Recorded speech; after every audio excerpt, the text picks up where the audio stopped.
Hello, everybody, and welcome to our second episode of the Tennessee Twos Disc Golf Podcast. We appreciate everybody for tuning in and listening. Um, my name is Ethan Jenkins, and I'm joined by my fellow co host. Hello. How's it going, everybody? My name is Daniel. Welcome back. We've made it to episode 2 finally. It felt like a whole year, but it was only a week. Yep, just a week, but we're back at it. And man, do we have a lot to talk about for an Oh off man, season? Like, whoa. this week was a doozy. And Mm-mm. even more so since we had spent so much time speculating that nothing was going to happen until until January. Yeah. And here we are, just a few days till Christmas, and stuff's happening all over the place. Right. And stuff may actually happen as we're live. We got to keep up on that stuff. Yeah. It's Well, like, I've got my Twitter hey, page yep, on got it refresh right tabbed. now. Got it tabbed. You just never know what's gonna happen. uh, Just never know what's gonna happen. And everybody tuning nope. in, we appreciate you. Thank you. For our podcast listeners, we are live on Facebook every Tuesday, 7 p.m. Eastern, 6 p.m. Central. Yep. Come join us. Come join the fun. And you know, as of right now, we're not on the podcasts uh Nope. yet, but we are working on it. And when We'll our probably podcast listeners see. hear this, we will be.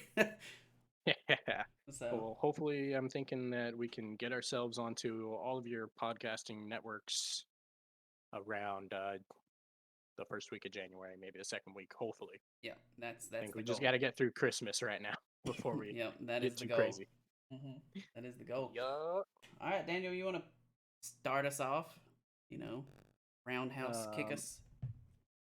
Yeah, I do. Oh, now I see why. Oh, hang on, just a second. Um. First thing I kind of wanted to do actually this week was go through a couple of items. We are just a few days before Christmas, and we know a lot of you guys might be thinking you want to get some last minute stocking stuffers or maybe some gift ideas. So, why don't we go through and maybe pick a couple items that most of your disc golf shops in the area are definitely going to have for Christmas that are cheap, easy to buy, great stocking stuffers. Um, One of the things that I think every disc golf player, especially out here on the East Coast, really needs to have is a good microfiber cloth, especially one that has like a snap down button that'll sit on your bag or something along those lines. They really cost $5 to $10 down at your shop. So head down there, grab something like that. Another thing that is great for any disc golf players, a mini with a cool design or a mini that looks like an actual disc replica or something like that. So that's another great gift idea. What about you, Ethan? Got Um, any ideas? I mean, personally, like, find me any kind of cool looking disc, and I'm down. I'm going to love it. That's the cool thing about disc golf is like, yeah, everybody's got their preferences and stuff like that, but they're not gonna turn down a free disc. Like, No. I I don't know who would. Like, it's like, yeah, I'll throw it, or I'll put it on the wall, or I'll. It's you can't really go wrong if you have a disc golfer in your life. Just get them a disc, get them a towel, get them some kind of disc golf apparel. They're gonna love it. They're gonna love Yep. it. Absolutely. All right. Sorry. Now that I got everything fixed, I couldn't get my comments pulled up there for a second. My computer was fighting me real hard. Oh yeah. I got that pulled up. Um. So, uh, first thing we're going to talk about this week is we want to run down the DGPT awards and recap those, talk about a little bit of the controversy that was surrounding it, and then we're going to go in and actually give our own awards, Right. not necessarily just for the Pro Tour season, but just for the whole season in general. All of these are obviously subjective to our own feelings and views of the players, but we're sure you'll feel the same about a couple of these at the very least. Yes. So Maybe let's not go ahead more. and start. You never know. So let's go ahead and start with that. First and foremost, we have the Elaine King and Ken Climo Players of the Year. Elaine King, clearly deserving of that award title, and I love to see that. Oh yeah. Um, for the female side, the Elaine King Player of the Year was Missy Gannon. And then the Ken Climo, which is the MPO side, the Player of the Year is Ricky Wysocki. Um, I'll go ahead and start here, and you can tell me what you think. Ricky Wysocki, absolutely no problem. You could make arguments for a couple of other players in terms of overall years that they had, but in terms of just the Pro Tour, I think it's Ricky and maybe a very close second with Eagle McMahon. Right. Absolutely no problems with that award there. However, on the other side, we have Missy Gannon, and I don't want to take anything away from her. She is a great disc golfer, and I think she had a fantastic season. She actually out earned her entire career just in one season this year, Yep. by quite a bit, if I remember correctly. However, I think that with this particular award, we're kind of seeing a little bit of what we call in award season of recency bias, where she came down and basically won essentially the last two events of the year, and that kind of gave her an edge in voting, Mm-hmm. especially on the fan voting side. Um, and it's kind of something we'll talk about even more a little bit later. But, fan voting is always a little bit questionable just because you're going to get a lot more of what do the fans like to see, what's the name that they've heard a lot recently, and so on and so forth. Um, and I really kind of hope that these awards kind of push a little more towards what a lot of other sports do, and that is like the Associated Press is generally who goes and votes on these types of awards. And I think that would give us a more accurate overall standing because when those types of people um, vote on these awards, they actually have a specific criteria that they're supposed to meet. They have to think about certain things. And I think that fan voting is great. I think it's especially um, well designed for stuff like All Stars tournaments, which we now have in the Pro Tour, which is really cool. But I don't necessarily think that they're best for end of season awards. And I think that the Missy Gannon Award here kind of shows us a little bit of why it's not proper. Right. Because when push comes to shove, Missy Gannon had a very good season. Don't get me wrong. She had a great season overall, and she had a superb ending to the season. But when push came to shove, I think that it's pretty obvious that Paige Pierce had a better season from front to back, and I think that Haley King also had a better season statistically. So Right. those are my thoughts on the matter. What do you think? Um, I think the weighted, like the way that the percentages for winning this event is weighted. I believe that that is probably the main reason that Missy Gannon won this award. I think it's 25% for the Pro Tour Championship and 25% for the fan vote. So with her winning both of those, that automatically put her at 50%. And even if the Pro Tour didn't want to give it to Missy Gannon, I don't think they had a choice. Um, so Yep. for the way that they had it weighted, 100% Missy Gannon is the winner. Um, obviously, Yeah. but in that regard, she is 100% deserving of it. Um, I think they need to go back and look at the way that the stats are weighted. Maybe make the fan voting 10% and the Pro Tour 10% instead of 25 and 25 because that's where that recency bias comes in is, oh wow, I just seen her win the Pro Tour Championship. That was the last thing that I remember. Yep. It's like that's who I'm voting for. So then boom, Yeah. you get 50% right there on whoever wins the Pro Tour Championship possibly. You know. And it doubles down for her as well because she just won Throw Pink literally a week Yeah. before or 2 weeks before. Yeah, So you're killed talking it. back to back major wins, but the sample size before that wasn't quite as kind to her. Right. Yep. So We it was a dominating performance there at the end of the year for Missy Gannon. To be honest, I mean, she had everything going her way. Um, it was good, very good. Um, okay, so going into our picks, We still have a couple more awards to cover. I was Go gonna ahead. go with do that one Oh, and at the then time. yeah, Sure. at the time, and Let's just do go it. through ours. Um, that way it's still there, like um, Sure. And just a reminder that the awards that we're reading off that have actually been handed out is the Pro Tour, and specifically the Pro Tour in terms of the points and everything that they've earned on the tour, whereas we're accumulating stats from a whole season as well, right. including National Tour, which will be Pro Tour next year, but is not this year, and stuff like that.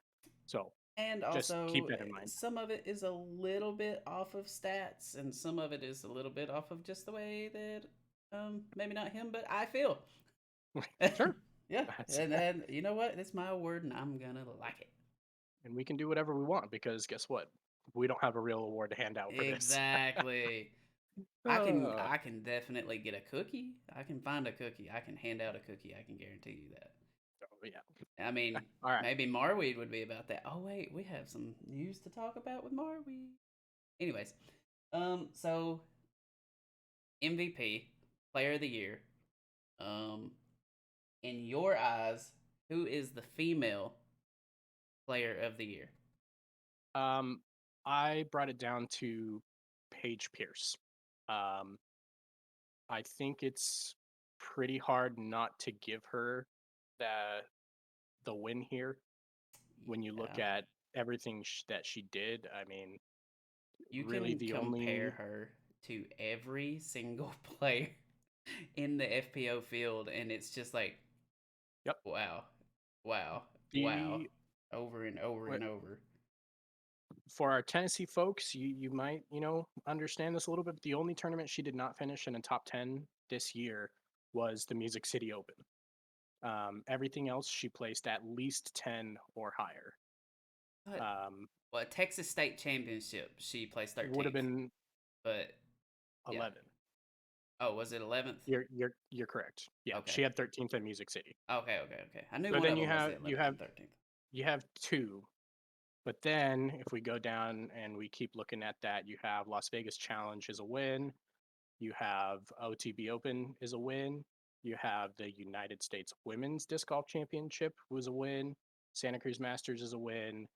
Portland Open was a win, and then there's two Mm-hmm. or three more scattered in throughout the rest of the season. I mean, she was, for all intents and purposes, maybe not in terms of every stat that you look at when you look at how they throw on the course, but in terms of the final score at the end of the day, she was dominant.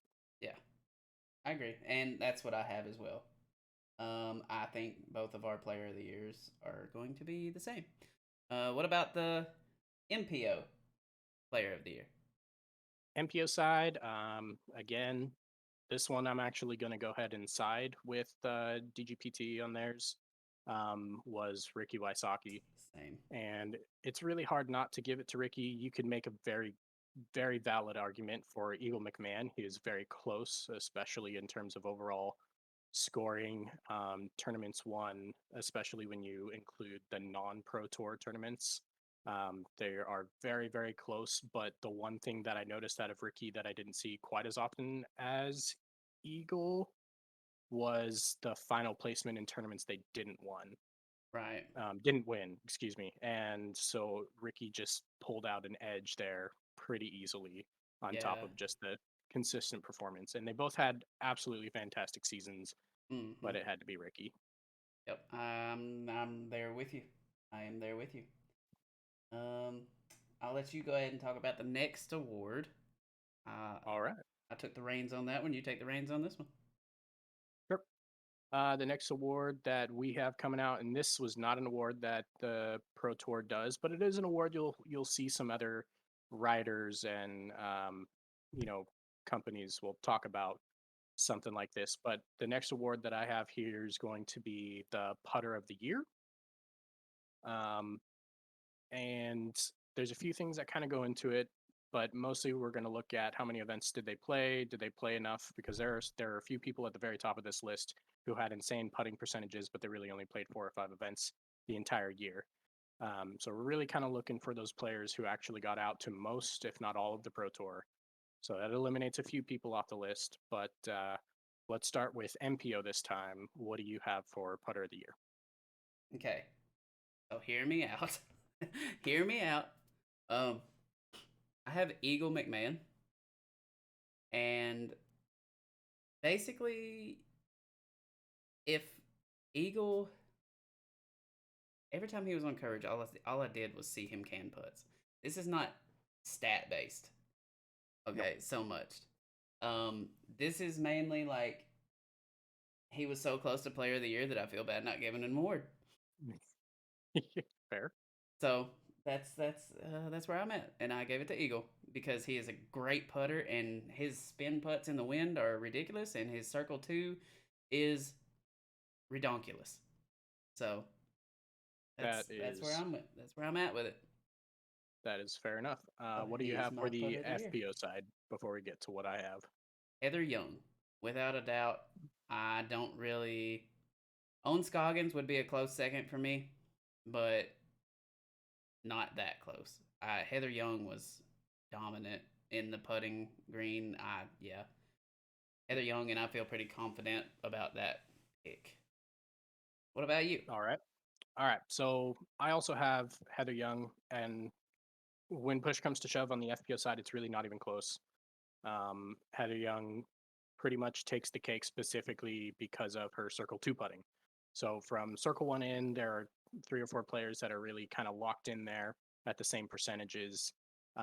But on circle two, I think if I remember correctly, she had a 4 or 5% gap better in terms Mm-hmm. of how the circle two putts that she was canning. And circle two putts are something that can win you tournaments. You know what I mean? And Mm-hmm. I think it becomes extremely important for this level of play because you're not always going to be where you want to be, and you got to be able to hit the ones that you shouldn't be making as easily. Right, I So agree. circle two gives Heather a very large edge, and on the MPO side, I'm going to go with a different player, and this one's a little bit of a dark horse. I have a couple of dark horse picks, actually, quite a few of them. I have Corey Ellis, Ooh, and I love that pick. here's the thing I about love Corey that Ellis. pick. He he never got to the West Coast this year. The only thing that he played on the West Coast or on the western side of the United States is Utah in the World Championships this year.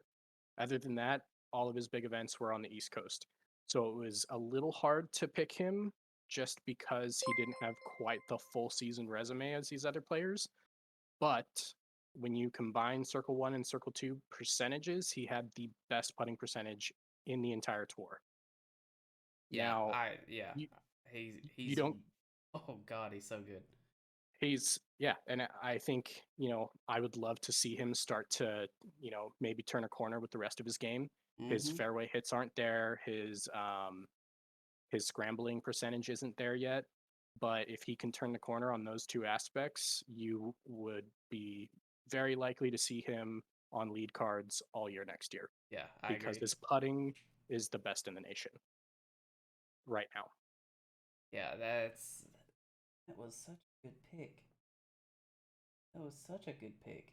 I'm not jealous, but still love you, Eagle. Don't get me um, wrong. yeah, That when you look at also the differences between Corey Ellis and Ricky Wysocki, Paul Macbeth, yeah, and Eagle, I mean they all have very similar circle one putting they do. percentages. Are pretty much identical. Corey Oh, Ellis just had that circle two percentage that again was a big gap mm-hmm. and not as large as FPO, but for MPO it was a very large gap that separated him from the next. But you don't see him up there because he's not that consistent player off the tee that he needs to be yet.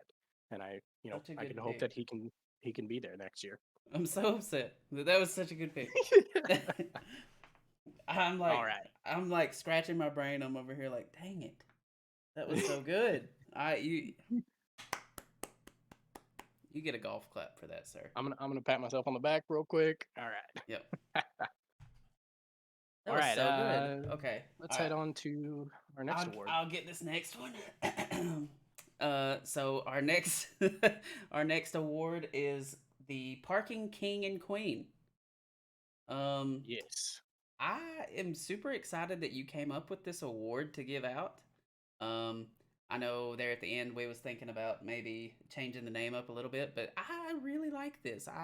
I'm glad we stuck with this. Well, I think so Um, too. It's a good it's award. it is a good award. You know, it kind of it doesn't necessarily have to be who put it beside the basket. I don't know why I said by side, but beside the basket. The Yeah. most. It's technically within, we'll say within C1 X and a half. Like it's gonna be anywhere between 11 and 15 feet to the basket. Yep. A tap in for a pro. Um, Yeah. And and this one that we'll preface before we continue any farther on this one. This one is a little bit hard. You're going to see some disagreements between the two of us because stats were a little confusing, mhm, um, depending on the source you used more often than not. right, Um, so for me, I used UDisc, and there seems to have been, like, between StatMando and UDisc, some sort of algorithm change in the math that adjusted what the circle, or the parking circle is. right. So there were some differences, but for me, I went purely statistic, and I think Ethan went with a little bit more of a feel here. I did. But let's go ahead and get your picks first. Who is All right, your putting queen? Ladies first, or not parking putting queen. queen, parking queen. I'm sorry.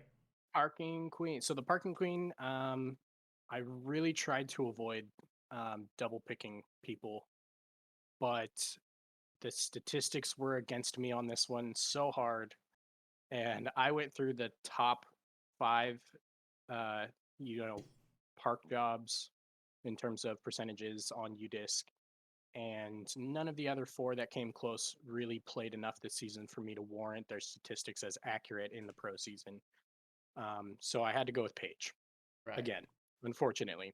Um, and it's kind of interesting because this is one of those stats where you almost see that correlation between what they're doing on the course and how it's affecting their outcome overall.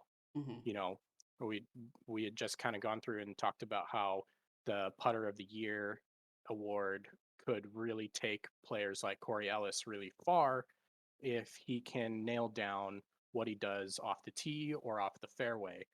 And that's where you can see a lot of these differences, and that's why Paige Pierce ends up with the parking king for me, is that Queen. take the putt out of your hand completely and get those tap ins. Yeah. I I can't disagree with it. Um, what about your parking king? Again, I had to double up on this award. You could make a fantastic argument, specifically for Eagle and Paul, um, but Ricky had a percent on them in Yeah, terms a of 1% difference. Yeah. yeah. And when you're talking about, so, you know, circle one and circle two putting, as we talked about those were high percentage type shots that they're looking at. For circle one, all of the top players are putting around 85 to 90% and making it. Circle two, you're looking 25 to 35% are, you know, the good numbers. But for park jobs, you're really looking at a very much smaller window.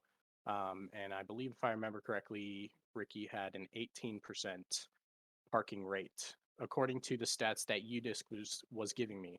Now, like I said, there was some dispute as to who had the best park jobs. For example, um, I'll let Ethan talk a little bit more about it, but we had some other people basically who had a different parking percentage for a lot of these players. But in terms of the source that I used, Right. so Ricky, and you can see that getting these better throws off the tee, getting these better throws off the fairway can correlate to wins pretty easily. Yep. That's that's very true. Um, so I ended up going with my parking queen was kind of in the spectrum of not being able to play all of the events. I didn't let that hold her back. But Kristen, Tatar. Yep. Um, I she was here for 5 weeks, played 5 tournaments, won four. Um, Yeah. complete and utter dominance. And the one that she lost, I think she finished in the top five. So, um, in order to do that, you have to be a parking queen. You know, you have to. And Yep. I gave her that title strictly because of that. I know there's not enough stats in the US to back it up, but I feel like with a full season there would have been, and that's completely speculation on my part, but from what I've seen, that's the reason she gets the parking queen for me. Um, the parking king, I went with Paul strictly because I didn't want to double up on Ricky. I kind of think that Ricky was, if there could be a co-parking king, I would totally put Ricky and Paul there. But I'm giving it Yep. to Paul just strictly because I didn't want to double up. Double up on the awards. Yep. Yeah, and unfortunately for me, I kind of view it a little bit differently, coming from like a baseball background. One of the Hmm. favorite things for me personally to watch in baseball is somebody who chases the Triple Crown award. You Right. know, when they can come out of it, can somebody lead the league in home runs, average, and RBIs? Yep. You know, and that's a really cool thing. So as much as my heart says, I don't want to give the award to the same person twice, I would really love to see next year somebody just come in and sweep three of these awards and get a triple crown. Right. I think that would be awesome. Well, you gave a double So crown. gave a double crown, but not the To triple, two not people. the glory to triple crown. That's I mean, always we the could number come in up most with sports. another one. We could come up with another Yeah. award. Oh, sure. Easy. We I could come think up with 5 of them for Ricky. if we want, I mean, for Ricky, it's easy actually to win the triple crown. It would have been his scramble percentage because I think he had the best Yeah. scramble percentage Yeah. on the tour this year I as could well. definitely see that. Um, let's see here. All right, you want to talk about the next one then? Yes, let's go ahead and talk about the next one. Again, this one doesn't have a correlation in Mm. terms of the Pro Tour awards, but the next one will, and then we'll talk about another one and why we didn't want to do that award. Um, so the next one, we are going to be doing the Comeback Player of the Year. And this one has been actually a very difficult one for us to come up with. It actually took both of us quite a long It time to did. finalize our decisions. But the idea behind the Comeback Award, and that's what makes it so hard, is that we don't have good sortable stats yet in disc golf. I think we're right on the cusp of it between UDisc and Statmando. We're very close, but we don't have the ease of being able to look at what did their stats look like in 2019, 2020, and 2021 and compare all of those in individual lines. So hopefully that changes in the next year or two and we start seeing better sortable stats. But we kind of had to go a little bit off of a feel as well as going back and checking what they did in some previous seasons. So we'll go back there. We'll get your picks here first again. We'll swap it back again and go with MPO first. Who's your MPO comeback player of the year? Joel Freeman. Joel Freeman is my comeback player of the year. Had a great, good 2019. I know he hit 1040 rated, and that was a big milestone. He dipped down a little bit below that in 2020. He mainly took all of 2020 off, and then came back out in 2021, made a lot of lead cards, made a lot of noise, and I think he's very deserving of a comeback player of the year. And I'm excited to see what he does in the future. And his style is pretty great. I'm gonna lie. Yeah, He always comes with some pizzazz to the course. So you know. yeah, that's for sure. What about the FPO side? What do you got? um. So I ended up going with Juliana Korver. Um. I I had talked a little bit about, like, does it have to be from last year or can it be from years past? So, and that's the Yep. reason why. It is a comeback, and it was a pretty valiant one, and uh, I don't feel bad about giving it to her. No, So, absolutely not. yep.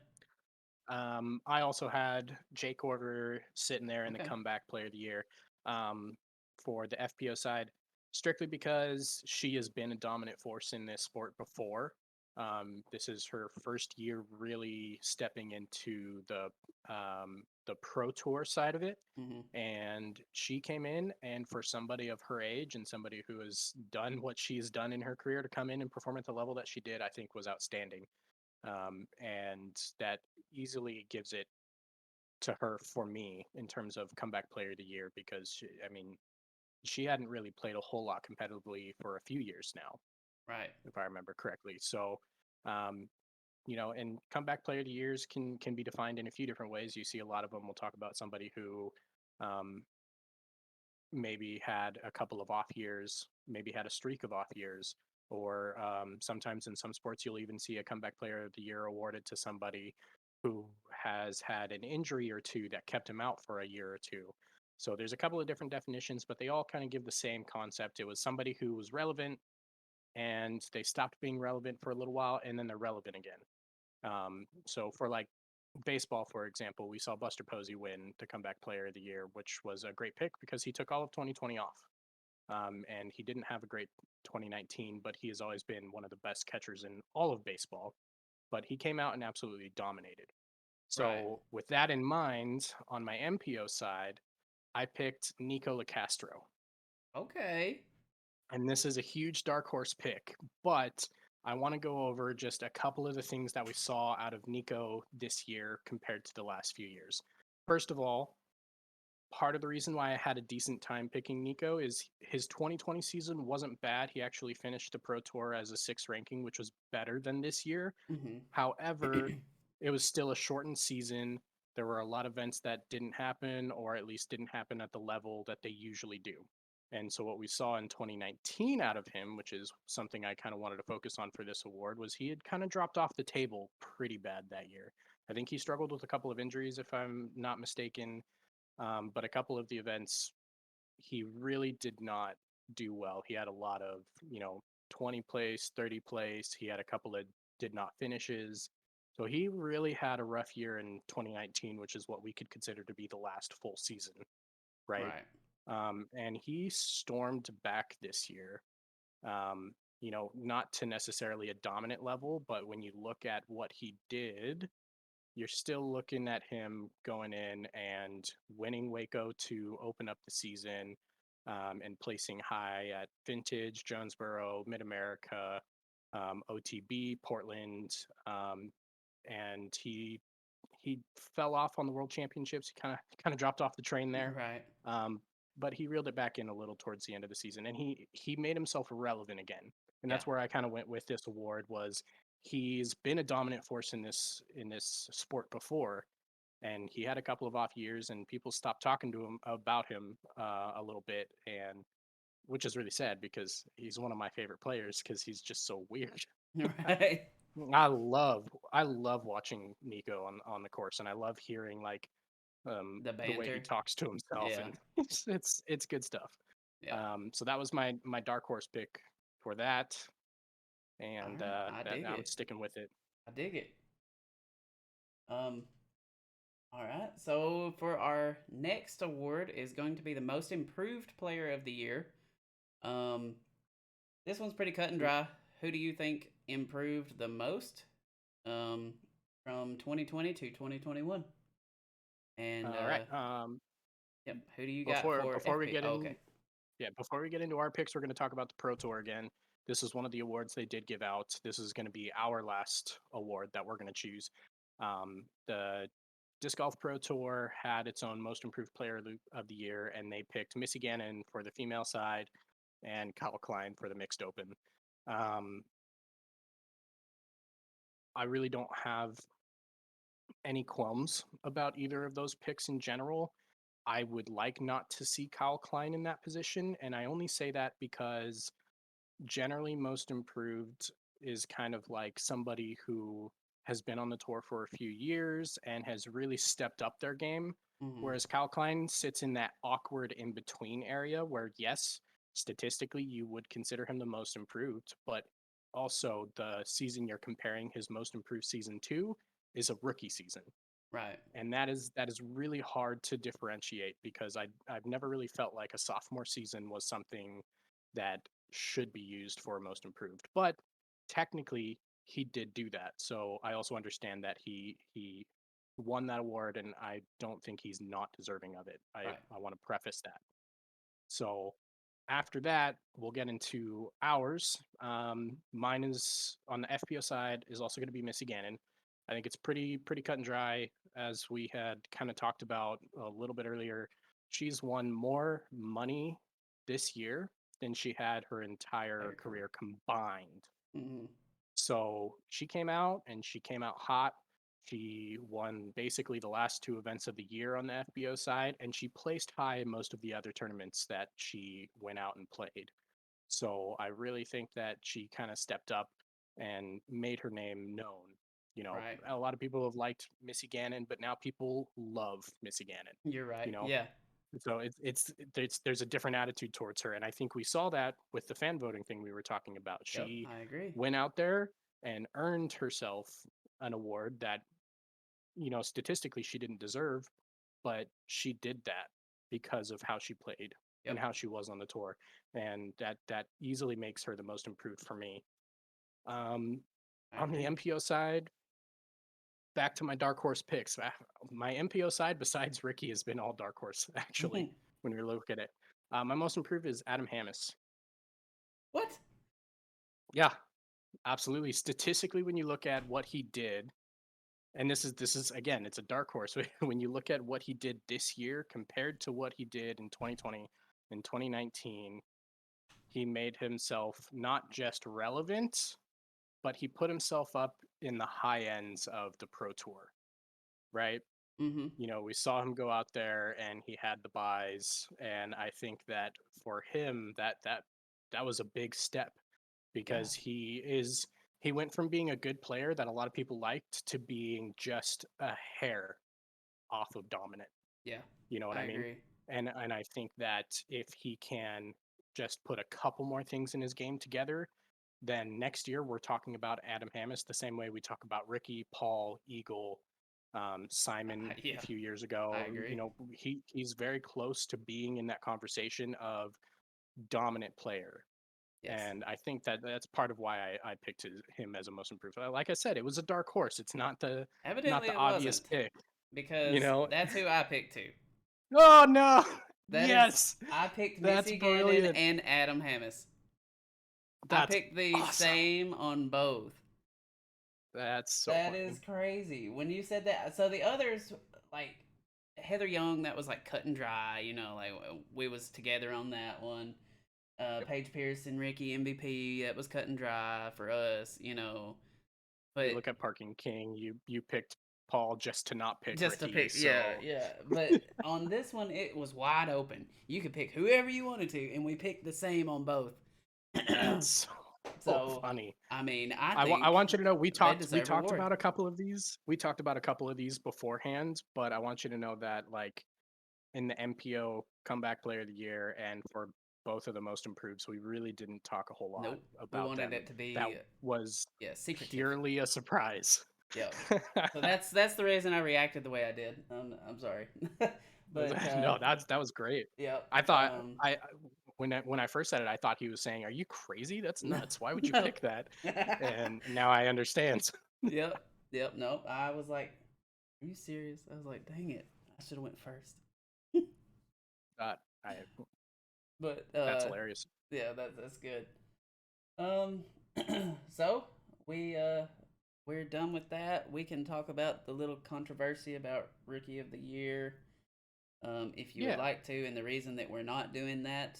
I can explain a little bit if you want. Um, yeah. But before we get there, just to kind of close off mhm. this, you know, segment of the awards that we gave out, if you guys have anybody that you think really deserved any of these awards that we just talked about, feel free to comment. We love to read that kind of stuff, and we would love Oh to yes, maybe for sure. look at some stats from somebody who we didn't consider, and see what the argument is and that sort of thing. And then next week, make sure that you join us as well, because next week and the week after, we are actually going to do predictions. Next week we'll do FPO And then the week after, we're going to do an MPO predictions for what we think could happen based on those 5 awards in the 2022 season. Right. And we'd love to hear feedback on those as well. But if you have any players for the awards that we handed out today for this season that we didn't think of, comment that and let us know. Yep, for sure. All right, the award that we didn't do, Rookie of the Year. Rookie of the Year. And the reason that we didn't do it is because it is so controversial. Yep. It's not that we're running away from controversy. It's just that as the way that the percentages and everything is weighted right now, you can't argue with it. No matter how bad you'd want to. Yep. So, and yeah, more go ahead. more to that also is that when we planned the segment, we had planned it to be something where we would pick this year and predict next year. Right. And it's nearly impossible to predict rookies of the year before they happen. I think Haley King is one that we kind of knew she existed before the tour happened. You could make that argument for Gannon Buhr, which we'll talk about more in a few minutes, and then Kyle Klein as well. Those are players that we knew were coming, but when push comes to shove, we can't see the entire circuit of rookies before they hit the market, and it makes it very difficult to predict those types of players coming through, because there could be somebody we've never even heard of hit the MPO side this year and just tear it up, or FPO as well. It's too difficult for us to have a good prediction there. Wouldn't make for much fun, I would say. Just throwing us out there, Justin Rozak, Rookie of the Year next year. But yeah, so let's talk about that. You want me to go over the awards that were handed out real quick, and then we'll talk more about them? Yeah, sure. Go ahead. So Rookies of the Year this year, Gannon Buhr took the MPO side. Very well deserved. Had a fantastic 100%. Rookie season. Easily the most dominant rookie in the MPO side. And no qualms whatsoever about that pick. Yep. However, on the FPO side, there's a couple of things we're going to cover, but the winner was Juliana Korver. And based on the way that the rules go in terms of how this award is handed out, she definitely won it. I want there to be no question of us arguing whether she deserved the award or did not deserve the award. She deserved the award based on the way that the rules are set. However, the rules need to change somehow. And I don't know how. I don't have the solution, but essentially the way that this award is handed out is essentially if you have not had a certain amount of playing time in the Pro Tour, you could still win the Tour Rookie of the Year. Right. And for those of you who don't know, Juliana Korver is a 5-time world champion. The World Championships are not under the Pro Tour. Right. They're not directed or anything by them. They are basically owned and operated by the PDGA. So they're a separate event. However, the reason why a lot of us tend to have this feeling with this pick is that the World Championships is considered one of the highest levels of play in the disc golf market. And to be a 5-time winner, which means she's won 5 separate years, meaning she competed at the highest level 5 different times and won, to come in and still be considered a Rookie of the Year hurts a little bit. It's comical. So I have a little more to say about it, but tell me how you feel. I mean, you can't say much more about it than what you've already said. I feel bad for some of the players that got snuffed out of it. Stacey Ronsley, she came out, had a great rookie touring season. Players like that, they never get another shot at this, so it's it kind of sucks for them, but at the same time, I think the Pro Tour just has to look at this and improve from it and move forward. And I think they'll make the right decisions and right changes. And congrats to Gannon Burr and Juliana Korver for being Rookie of the Year. I mean, Yep. that's all we can say. Yeah. Absolutely. So what I want to do now is kind of talk about some of the arguments for and against her in terms of the situation. We just talked about our arguments against her, and I want to go into some of the arguments for her. And one of the ones that we heard a lot, and I think that, for example, um, Evan on the Nick and Matt show talked about this argument, and this is what I want to talk about most, is that in other sports, you have players that can play in different leagues and come over to a new league and still win Rookie of the Year. For example, when you have football players, if they play in like an arena football league, Right. or basketball players, if they play in the European leagues or the Russian leagues, blah, blah, blah, blah, blah. In baseball, the number one that you're going to hear about are like the Dominican leagues and the Japanese leagues. The biggest argument that he used was Ichiro Suzuki. If you guys don't know who he was a Japanese player who was very well decorated in the Japanese league before coming to America. We're talking about somebody who had been an all-star like 7 times or something in Japan. He had been an MVP. He had been the Rookie of the Year. He had already done all of this in Japan, and then he had come over to the U.S. and played in Major League Baseball and won Rookie of the Year. And a lot of people are kind of thinking about this award as like, well, if they do it in other sports, why can't they do it here? Well, here's the difference, and this is the argument that I have to make, and I give Evan all the credit in the world. It was one of the best thought out arguments I've heard Yes. on this topic. 100% hands down the best argument. However, when you look at the Japanese league compared to MLB, Japan is not the highest level the game has to offer. It is a great league. It is probably the second tier, if I had to say, in terms of professional baseball in the world, but it is not the highest tier. When you come over and you look at disc golf or golf, if you want to bring that Mm-hmm. into the mix as well, there are a lot of places that you can play, but the Pro Tour is still the Pro Tour.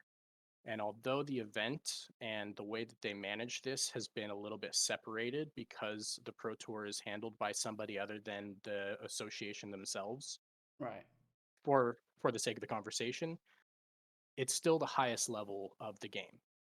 So when you talk about somebody who came over and won 5 world championships, they won 5 world championships not against people from the Japanese league. They won 5 world championships against the same players of MLB in this extraction, Right. right? So that's my argument against that. Again, the rules in place, yes, she won the award, she deserved the award. However, I don't think it's fair to give the award to somebody who has competed at the highest level of the game to be able to be considered a Rookie of the Year. Yep. That's all we have to say about Yep. that. Yep. That's it. Um. So let's get on to player speculations. Should we start with fact and then go to speculation? Mm. If you We should. say so. Okay. Yeah. I Let's run. think Let's we run the should. facts. Yeah, I think we got to run the facts before we get to the speculation. Okay. Don't worry, everybody. We're gonna talk about Ricky soon. I promise. We're not that far off.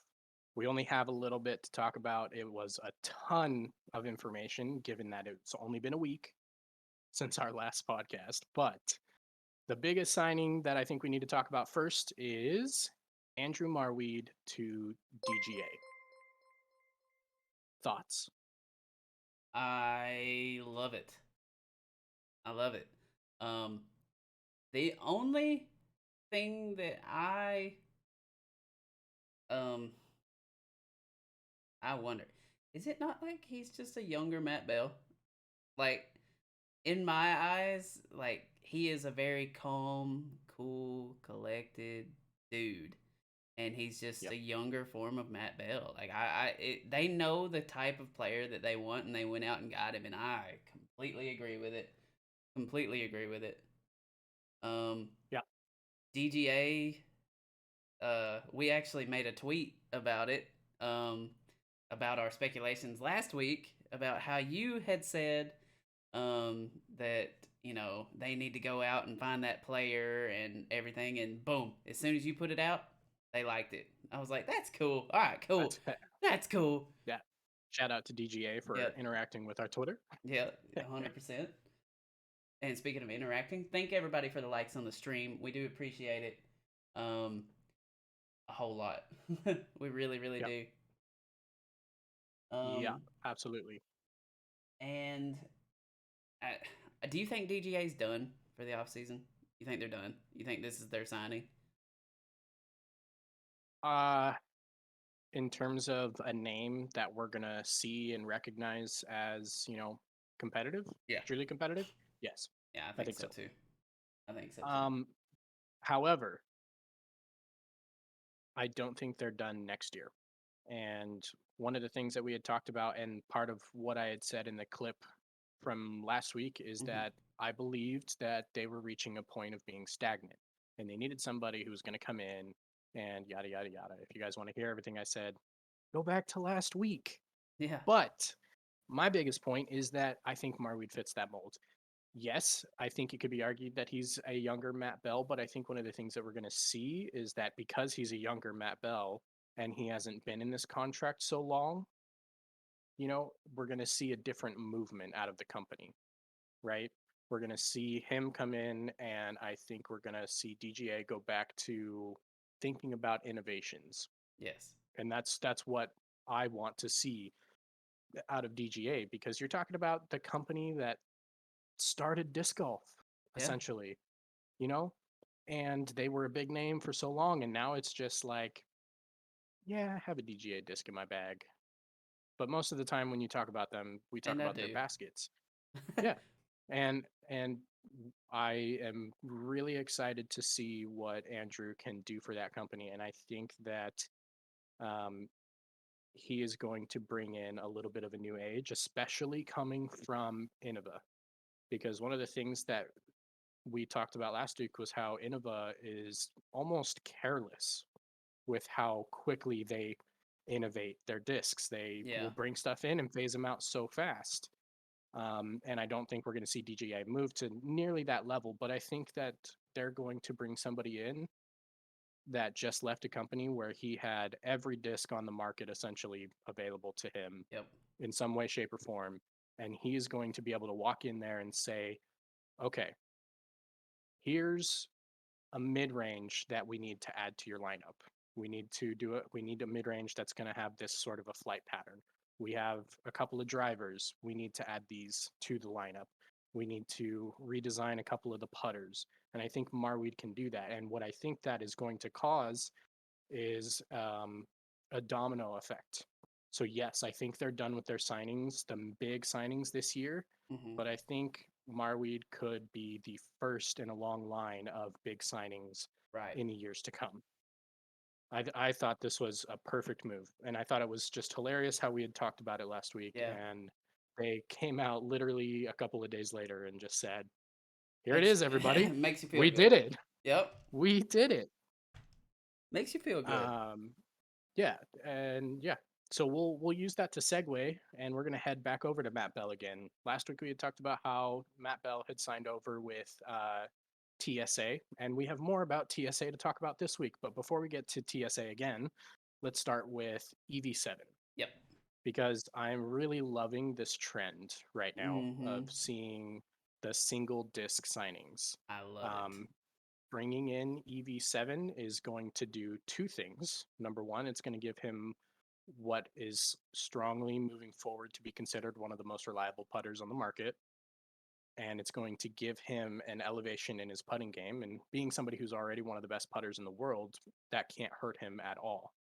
But what it's also going to do, I think, is it's going to help TSA kind of bounce forward, Yep. um, because it's going to give them the chance to, maybe they don't want to develop their putters right now, and they have the opportunity to essentially say, all right, now we don't need to worry about putters next year. Right. Now we can focus on the main lineup that EV7 doesn't handle. And I Right. think that's going to be a very good partnership between that trifecta that we saw. I agree. The other one that we saw in this EV7 was Cole Ridolin, um, which And again, he has chosen the Phi, by the way. I did not see that, but Yep, he has beautiful, and I really yep, loved that.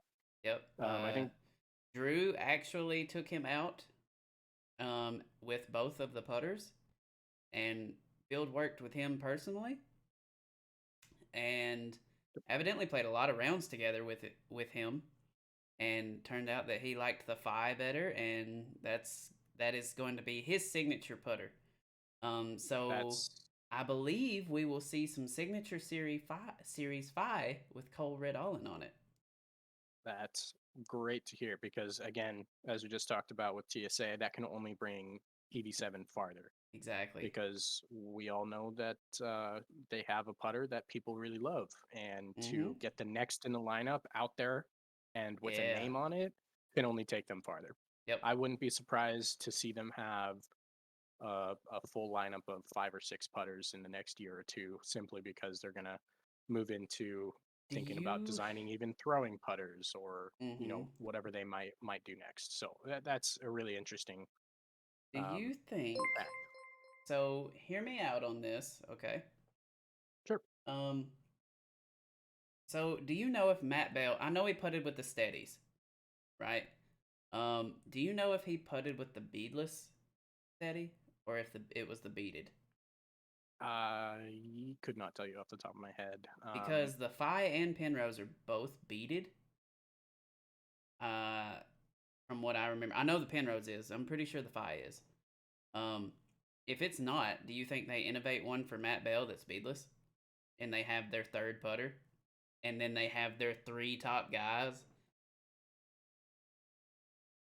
You know, I don't see any reason why if both of these are beaded that they wouldn't have a beadless by next year. Yeah, right. I agree. I Nope. think they. Actually, I take that back. The Phi is beadless. Oh, the Phi is beadless. Okay. Yep. Okay, so they've got it's probably the same putter mainly. It's just one is beaded and one is beadless. Yeah, and the Phi is a Okay, little I would say the Phi is even a little more domey as well, kind a of little like an more ABR. understable because the Yeah. Penrose is very stable. It's like Yes. a two three So zero two, and it is very hard to turn that thing over. their description is the Phi is beadless putter that is slightly less stable than the Penrose. So yeah, Okay. that Yep. that that would be where that dome comes in. Yep. So yeah, I would say you're kind of thinking of the Phi a little bit closer. It's more glidey, but it's Right. it's kind of within that range of like the JK ABRs. Okay. Got you. Um. So yeah, I love the moves. I love the smaller one disc signings. I love that. Um.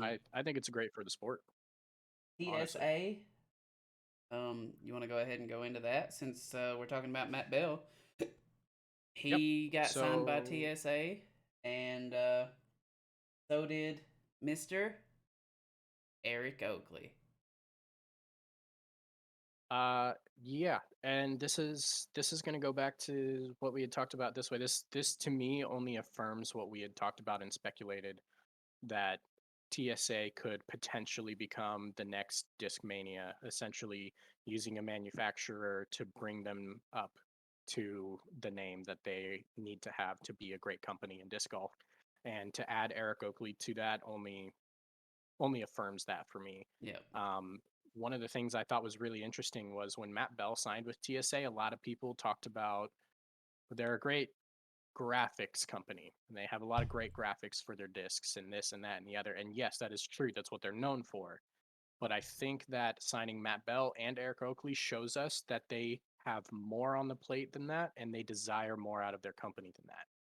Because Yeah. everybody can make great graphics, Mm-hmm. but the fact that you have two names like that signing with them means that they're making moves in their disc mold innovation that is beyond just the next great graphic, And and that is super important. the cool thing I see for them is they probably don't have to invest a lot into their players because they can provide them with so much. The jerseys, like Simon and Eagles and Kyle Klein's jerseys, all of Yep. them are made by TSA. Yep. Um, Yeah. so they They're get the jerseys to be able to buy, produce, sell, and The I mean that's the gonna be Simon Lizotte awesome. beer. Yeah, the Lazat That beer. Um, I, TSA is making a wave right now, and I'm about it. yeah, I yeah. am for Uh, it. I I hate making these types of predictions, but I think we could see TSA push forward into being like a standalone company that Yeah, actually has a full lineup of discs and sponsors players as a solo deal yep. in just a few years, 2 to 3 years, I think. They're doing everything right Yep. at an early stage. They're doing everything right. Yeah. Um, I don't know if you had anything else to talk about with TSA, but I have got one kind of a surprise for you. Not necessarily for TSA, but some signings. Shoot, So, shoot, my man. um, I don't know if you have ever heard of Squatch disc golf bags. Heard Um, of? Not much about that. okay, so Squatch is kind of like Grip, right? Okay. They're a smaller company, but they have blew up over the past year. And they went from having a few people carrying their bags to now they're actually doing player sponsorships this year. Um, and so far, I know we don't see a whole lot of it and all that, but so far this year, they have already signed Christine Jennings, Zacharias Johnson. They have signed Corey Ellis, Oh, my man. Bradley Williams, Okay. Philo. Oh gosh. Yep. That's not a surprise. I like No. that. That's cool. And their newest one, Ezra. Really? Yep. And Ezra was carrying a grip bag. Yes. But he is now the newest member as of today. Um, the newest member of Squatch Disc Golf Bags. Okay. So, Um, Now, out of curiosity, when you look at that, do you see these signings as more of they offered more to the players, almost like when you look at college signings for mm-hmm, football players from high school? It's yeah, like I have three schools that I'm willing to go to. Who's going to offer me the best deal? Or do you think that they're actually making bags that people are really loving more than Grip Six? Because I'll be honest, I am not the biggest fan of grip bags overall. They have a right. couple of designs that I really like, but for the most part, they're kind of cumbersome for me. I love these Squatch bags. They look awesome. They have so much room. It is unreal. And you can get them with a cooler. So that's even better. Um, but Sold. yeah, but so the reason that I bring this up is because all of the other signings throughout the past 2 weeks, they have grew from like they're almost at 5,000 followers now on Instagram, Wow. and 2 months ago they was less than 2,000. So they're making Making moves. big moves. Each player is bringing in a lot of revenue for them. Um, the um, how do I want to say it? The uh, poster, I guess, the poster for the uh, the signing was different for Ezra than it has been all of the other signings. Therefore, I do feel like Ezra is their biggest signing. Yeah. Um, but I think Ezra's going to start possibly doing like a page style where Ezra gets a Squatch Bag series, like a Ooh. Page and a Macbeth series. See, Okay. I truly see that because of the artwork and graphics that they did on his signing.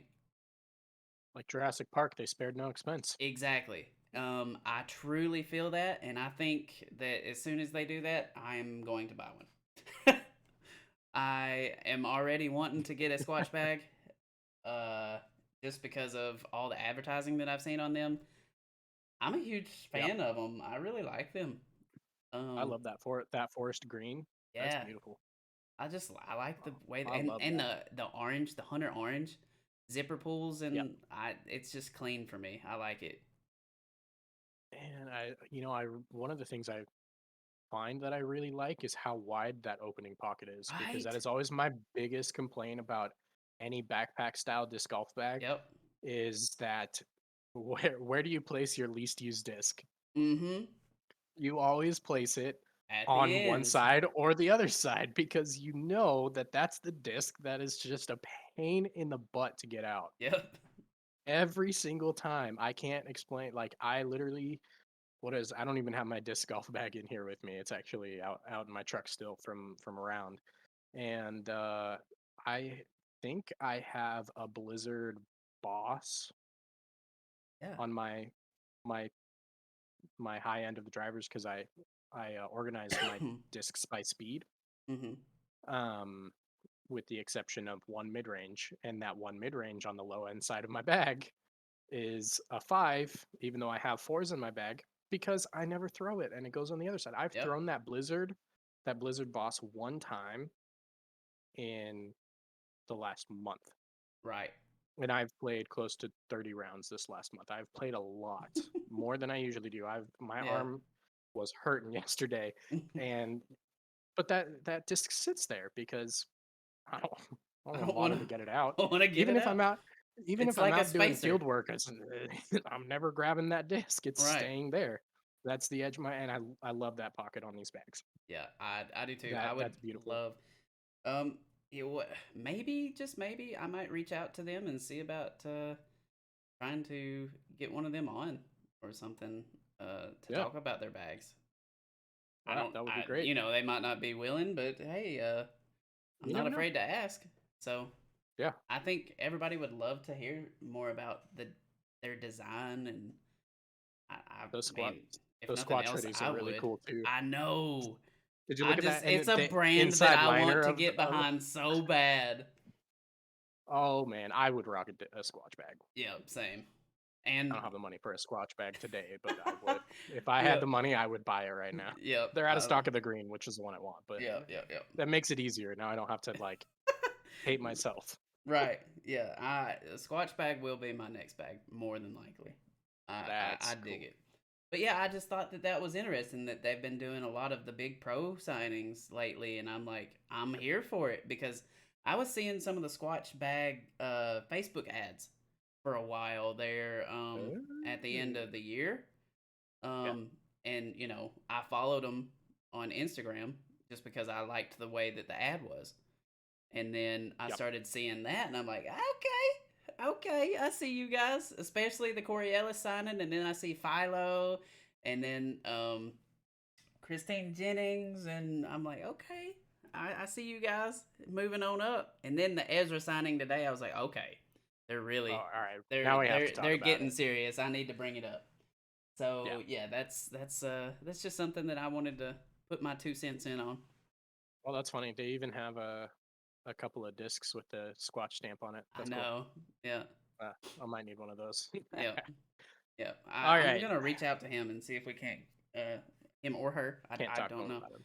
but yeah, All right. The moment that we've all been waiting for. It's time for speculation. yep, Ricky Wysocki. Um, this week has been a gold mine in terms of Ricky Wysocki speculation. yep, Um, from some tweets that might have been a little ill-advised to the announcement of him signing with agencies to a couple of sneaky ads that we don't know anything about, you know? mm-hmm, So let's go ahead and talk about that. Um, I think before we get too much farther, I want to say the first thing that we should talk about is going to be his signing with the agency. What do you got on it? you was looking down at your phone and my heart sunk when you said the signing, and I'm like, what happened? I No, no, was no, like, no. oh We my still god, have yeah. we still have time to speculate. Don't worry. I was like, no, breaking news, breaking news. Yeah, breaking news. I would end the You heard it here podcast first. right now go clip this, share it to everywhere. You know what I mean? Like breaking news. Yeah. But yeah, no, we're good. So everybody's been saying Ricky to DD, Ricky to DD, Ricky to DD, and regardless, I think Ricky's leaving Innova, because I don't think Innova wants to pay nobody. No. I think it's Yeah. been So kind of let's point. Yeah, go ahead. yeah. So let's start with the first piece of information that came out. This was 3 days ago. Mm-hmm. Ricky Wysocki announced that he was excited to have partnered with Schaefer Sports Management.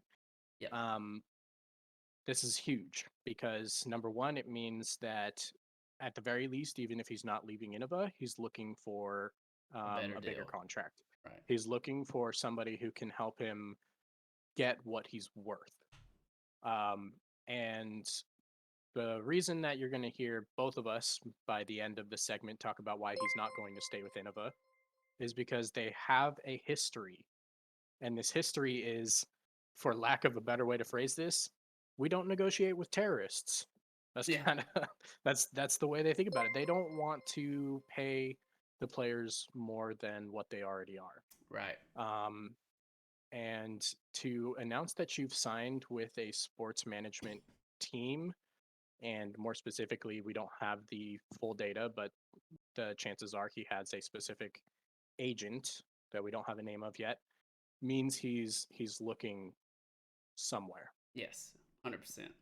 So it's no longer speculation. We know he's looking for something. Whether he gets it out of Innova, who knows? Right. One of the things that we don't have in disc golf, like we talked about last week, is good contract knowledge. We don't know, sometimes we'll hear, yeah, it's contract worth this much money, or it's a contract for this many years. So right now, the most that we really know about it is that he's in a 3-year contract. He just finished year 2, which means he has one more year to go. But because we don't know the details of these contracts and how they function, one of the things that is open to speculation is just the concept of maybe there's a buyout option, player options, team options, similar to what we would see in baseball, for example, where they might have a 7-year contract that has a 5-year opt out, whether Right. that's for the player or the team, yada, yada, yada. But because we haven't reached that point in disc golf, we just don't know. Right. However, seeing players start to sign with management teams like this, and he's not the first one this year to do that, um, means I think that we're going to start moving closer towards an opening of the door in terms of contract information, which a lot of people have kind of talked negatively about. They're like, well, we don't really want that information. But the truth is, we do. Yeah. Otherwise, we We wouldn't do. talk about it so We do. much, Yeah, we you want it. know? We And want it. I think it's good for the sport because when you see what other players are making, then you have a more variable way of telling somebody what you're worth, right? Paul Macbeth signed for this much for this many years, and I might not be, as good as Paul Macbeth, but I know based on that contract, I'm worth this much. Right. And I think that the sport is moving in that direction, and that's good for everybody, including the fans. Do you think Ricky's looking for more than Paul? He's so competitive. He has to be looking for at least the same. I know he doesn't have the accolades. Mm, I think that Ricky is looking for at the very least the contract that Paul signed the first time. And unfortunately, we don't have as much in terms of details of that contract as we do his new contract. Yeah. But one of the things you have to remember about the Paul Macbeth signing is he didn't sign 10 years and $10 million up front. He signed a contract, and then he and the company decided together that they outgrew the contract that was originally signed and re-signed for a new contract Right. that superseded the old one. I cannot possibly imagine Ricky signing a new contract for that type of years and dollar amount, Right. but I can imagine 100% him going to another company and doing something similar, signing a short-term contract and outgrowing the contract. Yes. So, yes, he's going to be looking for something similar to what Paul Macbeth did. No, he's not going to find it initially. Yes, he is looking for more money compared to what he's making with Innova right now. Oh yeah, 100%. To summarize my answers to your question. Now, one of the things I kind of want to brush over here real quick is as we talked about contract and publication of contracts. One of the more controversial things we kind of saw tweeted out this week was Drew Gibson came out and he told everybody, "Hey, um, this is not a good look. This isn't good for the sport. You know, people leaving contracts early. It's not right. It's not, blah blah blah blah blah." And I agree with him, but I disagree with him at the same time. No, it's not a good look, but until we have that point in the sport where contracts are um, public information, I don't think we can. I don't think we can actually talk about that. And Kevin Jones deleted this very quickly, but he did tweet out. He said, "Look, I don't think this is your place to say anything." And it got a fair amount of likes before it got deleted, which Right. was really funny.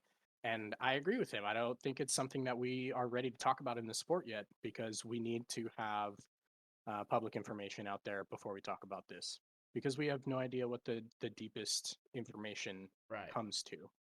However, I like that the tweet happened I do because to too. me, it shows us one more time. It's one more clue directing in the Ricky is leaving saga of information that we Yeah. have right now. Or does that mean Kevin is looking? Mm. You He's know, just you know, he, he hasn't reached the speculation train yet that I've really seen, but I'm just I don't saying, know. putting it out there. Speculation for me. All right. So now to move into directly Ricky and the next move and our speculation. Time for our opinions. Can I go back to Kevin for just a second? Yeah, sure. So I probably shouldn't say this, but I'm gonna say this.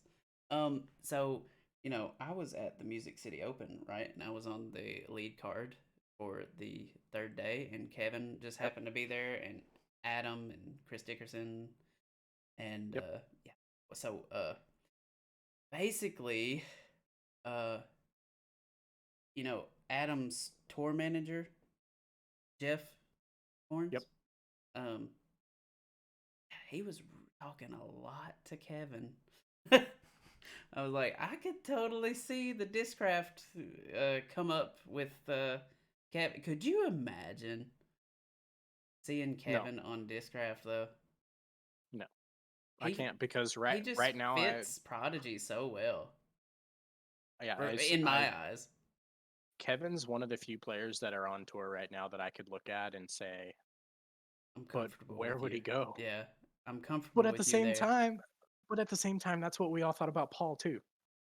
You're right. Come on, You're right. when Paul announced that he was leaving, who thought he's going to go to Discraft?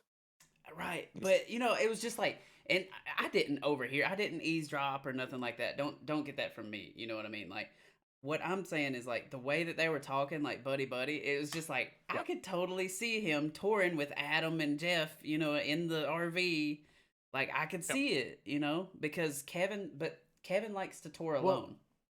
and something that I kind of just thought about. I don't know if you've been watching too much in YouTube recently, but uh, He's been in Kevin, North Carolina he's been hanging out. He did a video with with Uli and and Ezra. Ezra.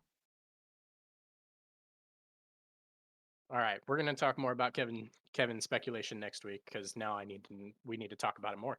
There's no I have choice. started a fire. We've started a new fire, and we don't have any information for you, so don't take any of this to heart. Yeah. This is now pure speculation. Hey, but Let's chat says the knowledge in here though is mind blowing. the knowledge. Oof. So let's All go back to Ricky. right, yeah, back to While Ricky. we've got the time, let's go back to Ricky. So let's talk a little bit more. We can all feel pretty confidently based on the information that we're seeing and what we've got.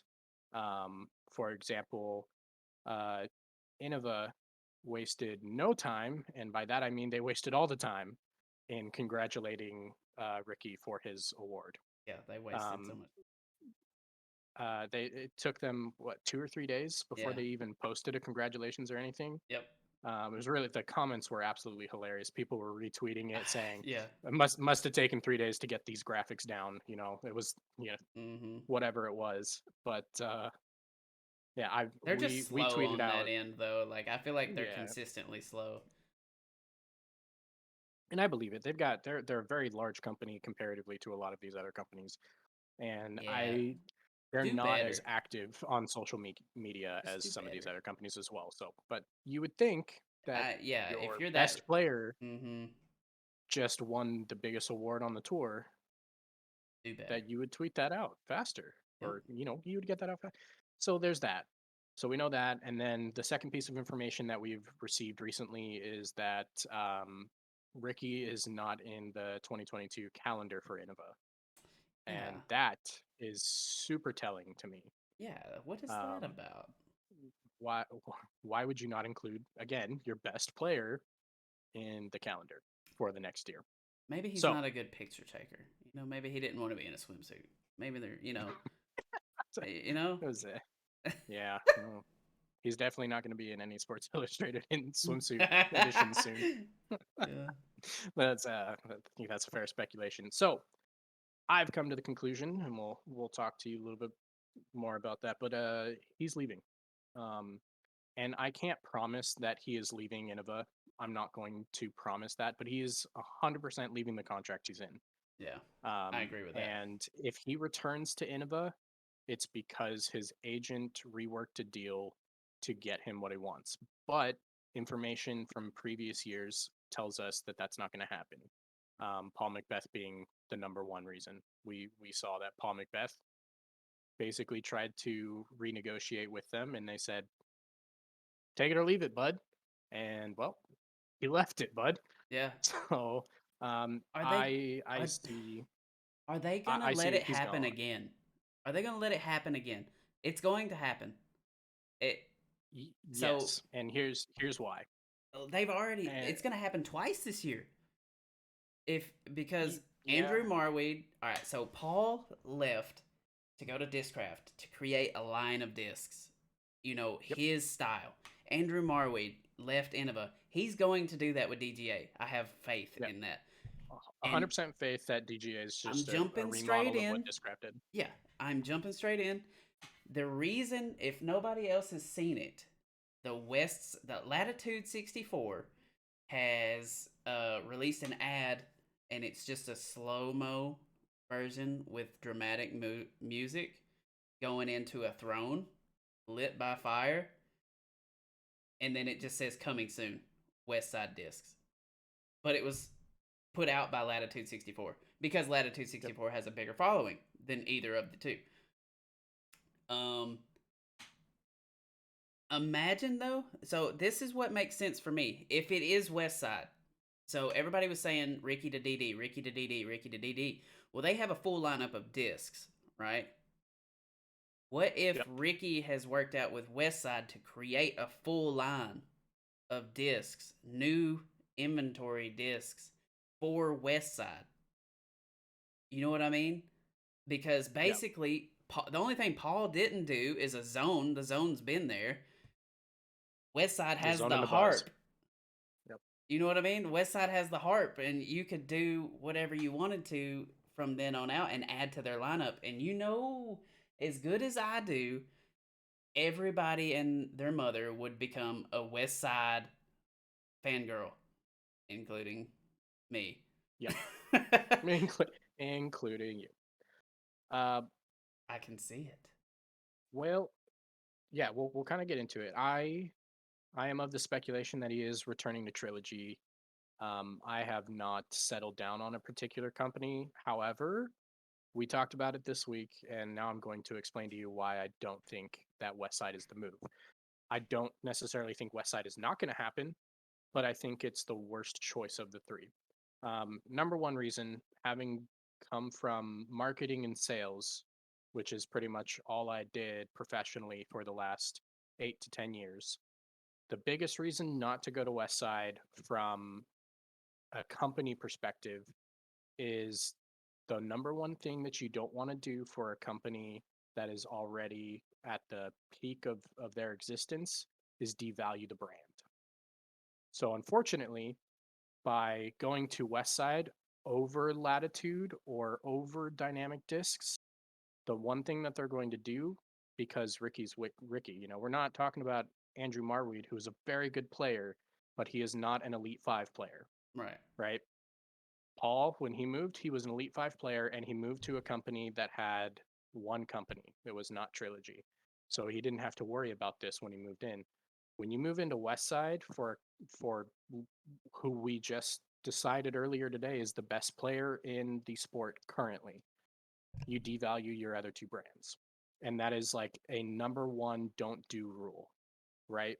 So I personally am inclined to see him go to dynamic discs.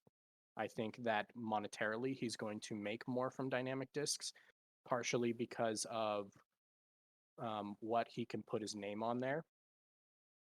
However, you know, we talked about the harp, and Right. he's thrown the harp, and West Side. he's going to sell the harp. You know, that is 100%. I agree with you on that. He's going to sell the harp, but he can still put his name on the harp, I believe, from dynamic discs, I don't think he because did before, I don't think he did, but the but that was what hierarchy he was was a known little for. different. Yeah, but the hierarchy was also a little different because they were inclined together, but when he was still throwing Latitude 64, the ownership hadn't taken place, if I remember correctly. Right? So Am I wrong about that? Because the ownership took over 2017, the end of or February 2017. I'm not sure about that. But hear I me out on this, okay? If they are going to try to match Paul's deal or get close to it, and DD is saying, hey, we don't have that kind of money that we can do this with, we know that we'll get it back. You know what I mean? As investment wise. But it's like, how do we guarantee that money? Whereas you go out to your other company, your sister company, technically, in Latitude 64, and saying, hey, what do you think about trying to go get Ricky? Right? And they're like, okay, we're intrigued. So, in what way does it benefit both of them? They co own West Side. Yes. Why have all the signings been going to West Side? They co own. They are putting their money together and they are making these things happen. And they are basically, it's like if I have a brand and you have a brand, and together we bought a brand. Our brands are doing well, but we want to see our brand that we bought together do well, Yep. and it makes us all money. You know what I mean? And that's where I see, that's my point of view. I know you've got your point of view, but that's where I'm at, and I think it's hella smart. Yeah. And I agree with the idea that West Side is definitely where he can go and grow a company more. Mm-hmm. But again, devaluing the company that is already in the top of that hierarchy doesn't really make sense. But does it devalue If it? it does. How? From a monetary standpoint, it would devalue their company because that would leave Dynamic Disc with who? Who do they have now? Who have they had? They've done fine. I mean, you're talking about the face of their company is left as well. Eric Oakley, but yeah, but he was selling felons, but he was in the top 50, but not, you know what I mean? Like they sold more from Danny Lindahl than Eric Oakley. Yeah, but I mean the face of your company. The when you think Dynamic Discs for the last 5 years, who did you think about? Uh, that Danny, Uh, that's Danny Lindahl, and for me, it would have been Eric Oakley. Whereas when you talk about West Side as well, who do they have currently? Nico. And Nico. I believe they have one FPO player on their. I can't remember how they classify their teams, but See, Latitude's sitting a little better than Dynamic or West Side was, in my opinion. yes, They got a lot of good good names, a lot of young guys, a lot of up and Yep. comers. And I think Yeah. DD reached out and they got Gavin Rathbun, and he's actually, even with being hurt, he's still placed higher than Eric Yeah. Oakley. So I think that they made a good decision there. I think Gavin can step in and probably be the face because it's not going to take somebody huge for dynamic. As we've, I mean, Eric on his best day he can be in the top 10 easy. You know what I mean? I'm not saying Right. anything against Eric because I love watching him play, but No. Yeah. Yeah. I But yeah, but I think that dynamic can get by just fine with Gavin Rathbun being at the helm. I really do. Um, I the only thing that I can agree with you about is like it was a very early signing with Gavin, and with things yes. heating up and stuff like that. I know that they were trying to make room for a big signing. Yeah. And we know that Gavin has taken that big signing because Right, he's not elite. He's not elite tier yet. right. And I know, well, there's been speculations. DD had reached out to Eagle. Um, Yep. so, and UC sent him, re-signed him to a bigger deal, a much greater deal that made him happy. Um, Yep. but that is not, out for everybody to see, so we can't speculate on that as much. No. But But you don't sign a deal that makes you happy if you have other people knocking on the door. exactly. Um, so with that being said, I think Gavin could do it. If they go without somebody, I think they will be fine. I think Dynamic still sells plenty of discs because their marketing team is phenomenal. Um, you can't go on YouTube if you're into disc golf. You can't go on Facebook or YouTube and not see an ad somewhere at some point of Dynamic Discs. No. They're in every Dick Sporting Goods. They're in every academy. People that see uh first, especially like how Innova is usually like the newcomer disc. I feel like it's shifted a little bit, especially where I live. Yeah. Any newcomer is throwing dynamic. Like, Yeah. Well, but Tennessee is a I, huge trilogy state too. yeah, I'd say nationwide it's still going to be Innova. Yeah, I would say New players are going to throw especially Innova. the more West Coast, Yeah. 100%. But Yeah, like, I mean, I can tell you having worked, like I said, coming from the marketing scheme that we came mhm, from, we sold discs at our stores, and yeah, Innova outsold Dynamic and Westside 10-1. yeah. It You was want to it's massive. you want to know 10 something cool? I know it's off the beaten path, but there's a gas station up here that sells RPM and Lone Star discs. That's cool. That's fine. Right? That's cool. You can't find those discs like you know what I mean? I was Anywhere. like, yeah. Anyway, all right. I'd be Anyways, hard pressed to find those in my local disc shop. exactly. I just thought that was cool. It was, there you go. That's the random fact of the day. Saunders Fair. Yeah. um, yeah. So, like I said, I and from a perspective where if you're gonna bring Ricky in and you're gonna let him do to West Side what Paul did to Discraft, I see that signing making sense, but it Mm-hmm. still doesn't make sense in terms of the hierarchy of the marketing scheme.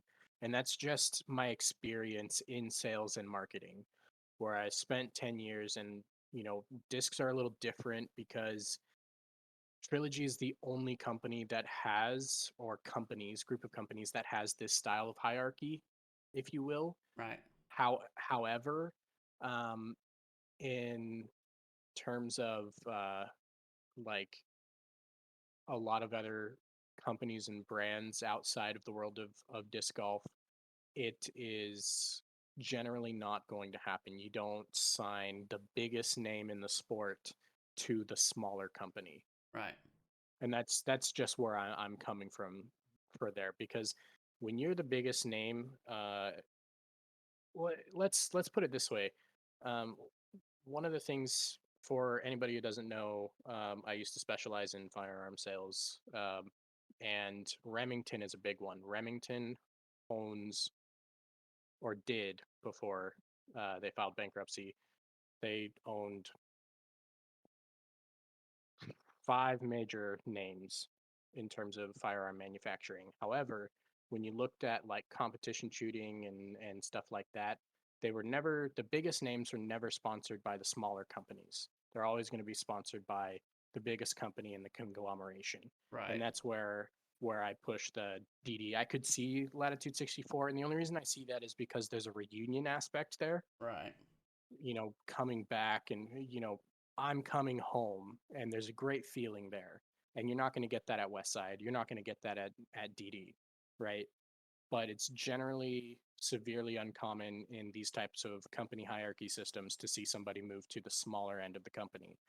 Not that it wouldn't work, but it does, for the sake of the conversation, devalues the brand. And that's Yeah. I mean, I that's see that's a what you're sales saying. that's a sales and marketing thing. Now, I want everybody to know this is pure speculation here. For all Right. we know, he could be going to Prodigy. Who knows? He's But been there before. It would be a reunion thing, but yeah, yeah. when The do we only see the our only first case, trade? That would be crazy. hmm, bro. Imagine a Kevin If and Ricky trade. yeah, the sport's not there yet. No, Again, we but gotta. I think if we eventually. if we ever reach that point where contracts are open, we could talk about tradings and Yeah. stuff like that. One of the things I think it would be interesting to see when we get to that point is contract negotiation periods, Right. interference laws, stuff like Yeah. that. That will When we happen. when we talk about who was it in the NBA just this year that got sanctioned? Miami Heat, maybe. I have no I think it was idea. the Heat. One of the big teams. I want to say it was Miami Heat got sanctioned for opening negotiations before the negotiation period, and that's something I could absolutely see happening in the sport. Right. You sign to a team through your season, you can't talk to them until free agency comes along and having a true free agency season. Right. And I think that would be really fun for the sport. But Yeah. yeah, I think you're not off the right track though. If he goes to West Side, he goes to West Side. I could see him building that brand up. I just don't see West Side fitting his image as well though. See, I Personally, do. I can see him that repping it so good. That harp, though, like everybody that's talking about it is literally only saying the West Side Harp, the West Side Harp, the West Side Harp. And maybe, just maybe because of all this, right? It was originally going to be DD, but all the hype's been around the West Side Harp. They're like, the talking may have started. get this, and this is really off the cuff. I don't think this is going to happen, but I think this would be really cool. Ricky Wysocki trilogy discs. I could totally see that. I had thought about that earlier What today. what if the idea is to bring the brand, because like I Together. said, you go to West Side, you're going to bring Dynamic Disc down a step. They're going to say, Yep. why didn't the best player in the world sign with the best company of the trilogy? Right. You know, you could make that argument for Latitude simply because they are the first and foremost European manufacturer in my mind, right? Yep. But what if they choose to, instead of the concept of going to the lower company and, like I said, marketing scheme, bring that down? What if they decide Trilogy to move sponsored. forward? And yes, I mean that it's brilliant, It is. I absolutely thought brilliant. about that earlier, but I was like, if they were going It to do that, they should have done it with everybody. Like, y- this off season. You know what I mean? With the yeah, Matty O signing and the Rathbun signing. yep. Trilogy sponsored. Trilogy sponsored. But But then he again, could be the face none of of the none of three. those You know what I mean? He none of could those be people the trifecta king. none of those people are Ricky Wysocki though. That's what I'm saying. Like That's he could be the that king, which that is could obviously, I mean, it oh makes sense with the throne. But yeah. All right, yeah. I seen people Um, commenting. They were like, "If it's not Ricky Wysocki, it best be the furthest flying disc in the world." yeah. because they And are, they had the king, the sorcerer, the queen, that's their style. So, yep. you Yeah, no, know, I don't. oh, So many things could happen there. I'm gonna be so heartbroken if it's not a player and it's a disc. I'm gonna I be but so heartbroken. okay, but that's where we kind of came into that conversation we had earlier, where with let's use Squatch as the example here. Hmm. Squatch spent more money on making. I mean, we obviously don't know how much they spent on it, but they spent Right. at the very least more time and put a lot more effort in the announcements and the graphics they used for signing Ezra, Yeah. right? We talked about that. And I made the comment when you first sent me the video of Latitude. If you guys haven't seen it, go to Latitude 64's Instagram. It's probably the first thing on their page still because I think that came out 2 days ago. Um, and watch that video. I personally think there's absolutely no shot they spent that amount of money On that kind creating of an ad production. like that for a disc, for one disc. Yeah. No company does that. Can you The imagine announcement has to how be so much that bigger. is so much Raz if it's a disc? You know what I mean? Just to stir up the pot. It's like, I oh mean, my god. it better be as innovative as the Loftorium for that kind of I marketing. swear. Okay. They said I If seen it, somebody that was like, this better be the farthest flying disc in the world. if it's not Ricky, yeah. All right. Well, Ricky speculation is going to continue until something happens. Yep. Whether he I says see he's it staying, whether happening. he finishes his contract, I- that's where we're at with that. Christmas Day. I'm So calling it. I'm gonna say New Year's. I say Actually, Christmas no, Day. January 2nd. Okay. Well, I'm saying Christmas Day. We'll see who's January right. 2nd, we're gonna know he's staying, he's going, and What should be right in between us? where December he's going. 27th, And you know, 28th. we might even see something that's along the lines of both of us being right. Yeah. You know, December 25th, 26th, I'm leaving Innova. Yep. January 1st, January 2nd, here's where I'm going. Yep. Because we saw that with Andrew where he pre-announced I've signed with somebody new and we're announcing it on this day. Right. So that could totally be a thing. All right, let's segue out of that. We've really only got another probably 10 10, minutes. 15 Yeah. minutes, I would say at the most. The only thing that's left here that I really wanted to talk about today, everything else can be pushed to next week, is bag limits on the pro circuit. Yep. I think it's Um. time. Yeah. I think it's time. Um, look, Ricky Wysocki is actually a perfect example. That dude carries 50 discs in the field with Yeah. that box that he carries with him is just, I mean, I don't know. And here's my argument for it. When we look at the golf professional circuit, they are limited to a max of 14 clubs, including their driver and their putter.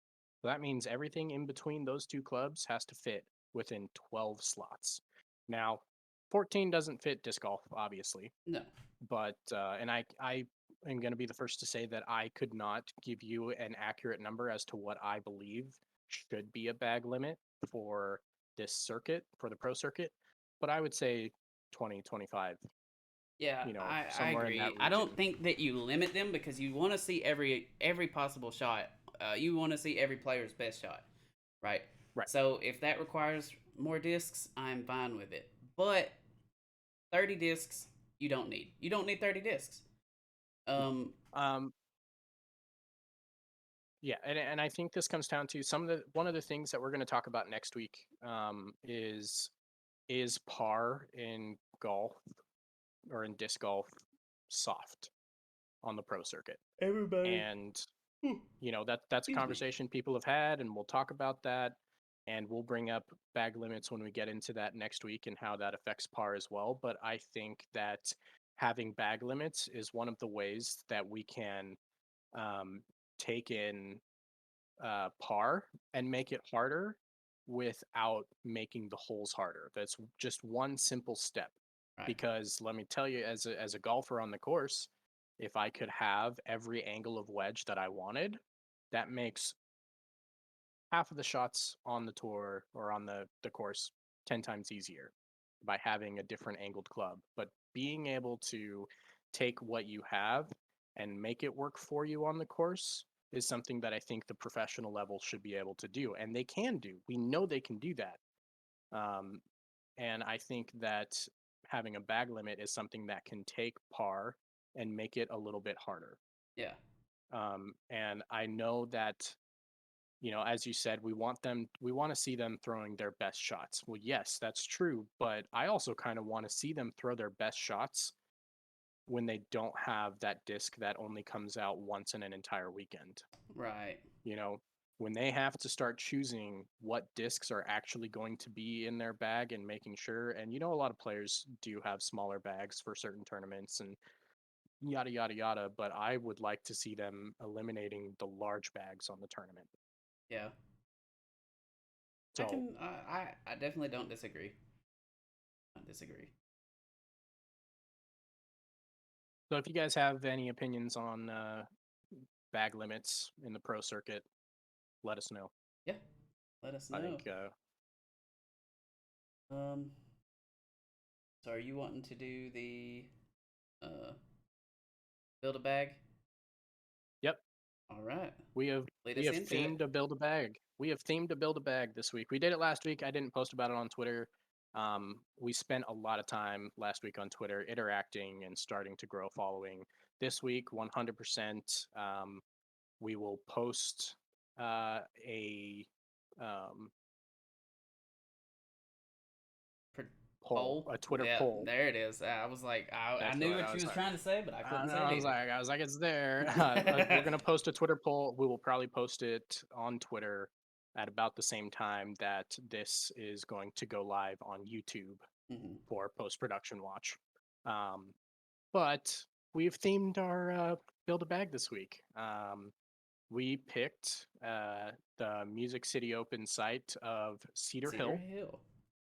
Yep. Um, so bringing it back to Tennessee over here for our Tennessee Twos podcast. And because the Ricky speculation has been so hot, Yep. and we had talked a little bit about it, and Ethan was all about him going to West Side. Yes. So I challenged him to build Ricky's bag for Cedar Hill with West Side. Yup. All right. So, and I have uh chosen Innova for Daniel. That way he can kind of pick the I had the easy way out, yeah, the guys. I don't even know what to say. good guy, bad guy. Right. We're just gonna do 6 discs. Yep, Because that's all I did was 6. But that's yours is fine. easy.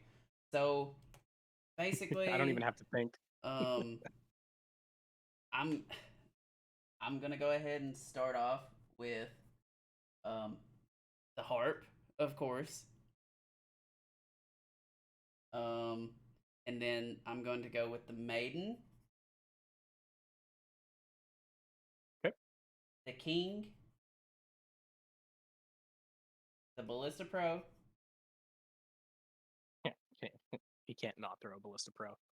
the warship, Okay. and the sorcerer. All right.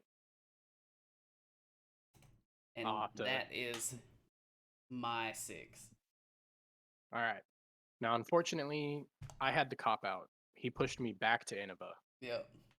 which means that we already know exactly what's in this bag because it's what's in his bag. So, uh, first of all, he's not getting anywhere without his pig.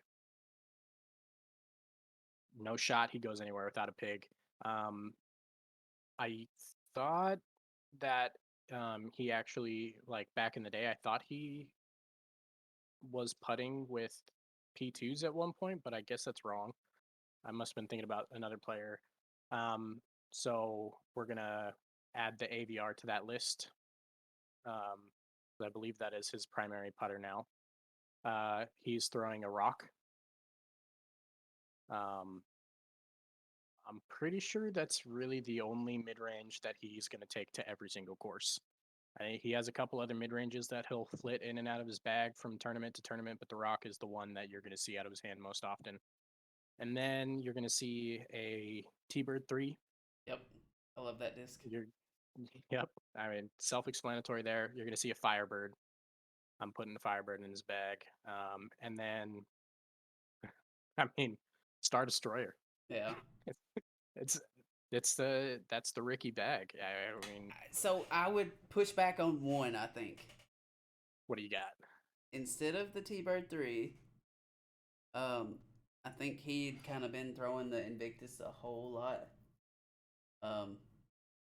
Us, I, it's so hard. Like that would be the 7th disc, the T-Bird 3 or the Invictus. It would be in there.